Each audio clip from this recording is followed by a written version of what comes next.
Yes, and it's the opportunity to the riders who feel that if they would just wait in peloton, then when the race really starts to open up, they're not going to be able to follow the real strong, powerful riders and the big favourites. And we can see for that reason a number of riders, a number of teams wanting to get out of the peloton, but it's not happening for them. As we can see, Sky are still setting at quite a fast pace, and nobody being giving any major advantage to get away and pull an advantage sufficient to get into any position where you could go a long ways into this final.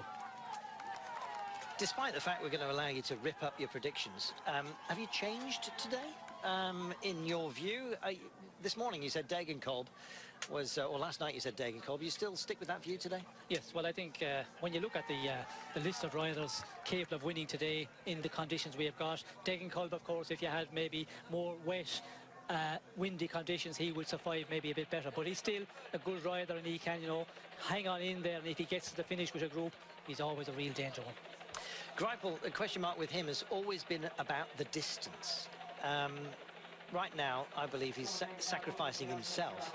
There have been questions asked as to how he manages once you get over the 200 mark. Well, I guess on a brighter day, he might have had his fun, but he's on duty, I'm afraid. And this is about roughing everybody up and maybe just being part of the action out front.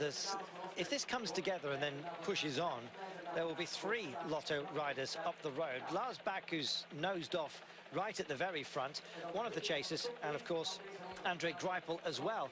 That's a handy little formation. You've got a couple of teammates as well as yourself. Same deal for all of them.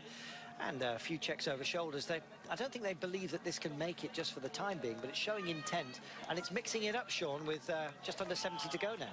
Yes, well, we can see again Ulrika Greenedge. It's Michelle Ducker here pushing on, and a number of riders trying to come across, and it's the point of the race where you have to try and do something. If you're not sure that you can last the real hectic racing in the end, try and get out of the peloton at this point. And this group is, you know, becoming a nice group now. If they can start working together, they could maybe, you know, get an advantage and get, you know, a minute and a half. And if they do manage to pull that out, well, then they could go a long ways in the more difficult, before we get to the more difficult parts.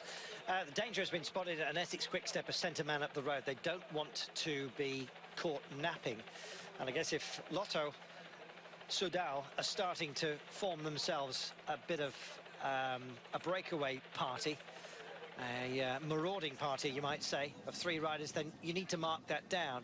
And right now, on the chase, one of the Essex boys is actually just trying to bridge over, and in so doing, he's got company.